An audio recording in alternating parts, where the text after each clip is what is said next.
Жогорку соттун басма сөз борборунда Бишкек шаардык сотунун Айвар Кубатов, Нурлан Кожомбердиев жана Алмаз Калбаевдардан турган соттук коллегиясы Сокулук районундагы мүмкүнчүлүгү чектелген 13 жаштагы кызды зордуктоо боюнча козголгон кылмыш иши боюнча түшүндүрмө берди. Соттук коллегия бул кылмыш ишти кароодо колдонулуп жаткан мыйзамдардын нормаларын айтып беришти. Мындай түшүндүрмө жалпыга маалымдоо каражаттарында жана социалдык тармактарда сотко карата терс мамилени калыптандыруу үчүн чечимди туура эмес чечмелеп албоо үчүн берилди.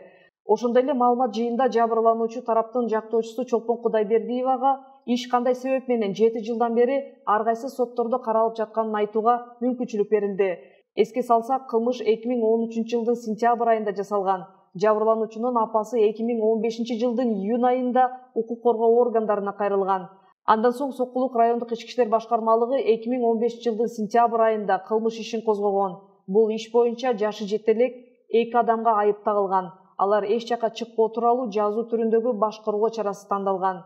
Бул кылмыш иши тергөөдөгү кемчиликтерди толтуруу үчүн укук коргоо органдарына жөнөтүлгөн. Аталган сот актысы Кыргыз Республикасынын жогорку сотуна даттанылып, өзгөртүүсүз калтырылган. Тергөөнүн кемчиликтерин толтургандан кийин кылмыш иши 2018 жылдын апрель айында Сокулук райондук сотуна жөнөтүлгөн. 2019 жылдын апрель айында Сокулук райондук соту 2 айыпталуучуга карата айыптоо өкүмүн чыгарып, алар бири 8 жылга, экинчиси 8 жыл 6 айга эркинен ажыратылган. Андан соң Сокулук райондук сотунун өкүмү жогорку сотко чейин 2 жолу даттанылган. Андан соң 2022 жылдын февраль айында кылмыш иши апелляциялык тартипте кароо үчүн Бишкек шаардык сотуна жөнөтүлгөн. 2022 жылдын 13 июлунда соттолуучулар күнөөлүү деп табылып, бирок Кыргыз Республикасынын кылмыш жаза кодексинин 67 беренеси менен 88 беренесинин 7 пунктуна ылайык кылмыш жасалгандан бери 9 жылдан ашык убакыт өткөндүктөн кылмыш жаза жоопкерчилигинен эскирүү мөөнөтү өтүп кеткендигине байланыштуу жазадан бошотулган. Жашы жетеликтерге карата эскирүү мөөнөтү 2 эсеге кыскартылганын дагы белгилей кетүү керек. Эскерте кетсек, буга чейин республика боюнча жумушчу сапарынын жүрүшүндө жогорку соттун төрагасы сот реформасынын 3-этабы сот адилеттигин ишке ашыруунун сапатын жогорулатуу боюнча талыкпай иштөө керек экендигин бир нече жолу айткан. Биринчи этап судьялардын айлыгы 100%га көтөрүү, экинчи этапта судьяларды ротациялоо болду.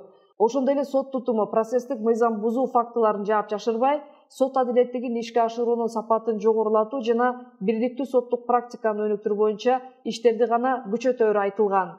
Мною было принято 24 мая 2022 года. Первое заседание мы назначили 13 июня 2022 года к 11 часам. 30 июня 2022 года 2 часа. В связи с ходатайством адвоката о вызове свидетелей и эксперта было отложено на 12 июля. 12 июля 2022 года 14:00 часов в связи с тем, что у адвоката другой процесс в другом судебном заседании, отложено было на 13 июля 2022 года к 15:00. И в этот же день мы вынесли приговор. Мындай кылмыштар 15 жыл срок давности. Ал эми ошол эле статьянын 88 статьяга ылайык, эгер жаш балдар кыла турган болсо, 18 жашка чейинки балдар тарабынан кылына турган болсо, бул жарымына кыскартылат деп көрсөтүлгөн. Ошондо 15 жылдын жарымы 7,5 жыл. Азыр болсо окуя болгондон бери 9 жыл өтүп атат. Ошондуктан соттук коллегия бардык тараптарды угуп туруп, мыйзамдын негизинде анан чечим чыгарып атат. В Уголовном кодексе прям в статье 12 написано, что применяется та норма закона, которая со времени совершения преступления облегчает уголовно-правовые последствия. В связи с чем нами было принято применить нормы 1997 года, и они не были освобождены или не были оправданы, они были признаны виновны, но освобождены от назначенного наказания. Основная причина ротации, основная цель направления этой деятельности, этой реформы заключалась в том, чтобы не допускать вот такие нормы, чтобы не допускать волокиты дел. Поэтому, я думаю, в связи с проведением вот таких ротационных мероприятий было принято решение в течение месяца Бишкекским городским судом.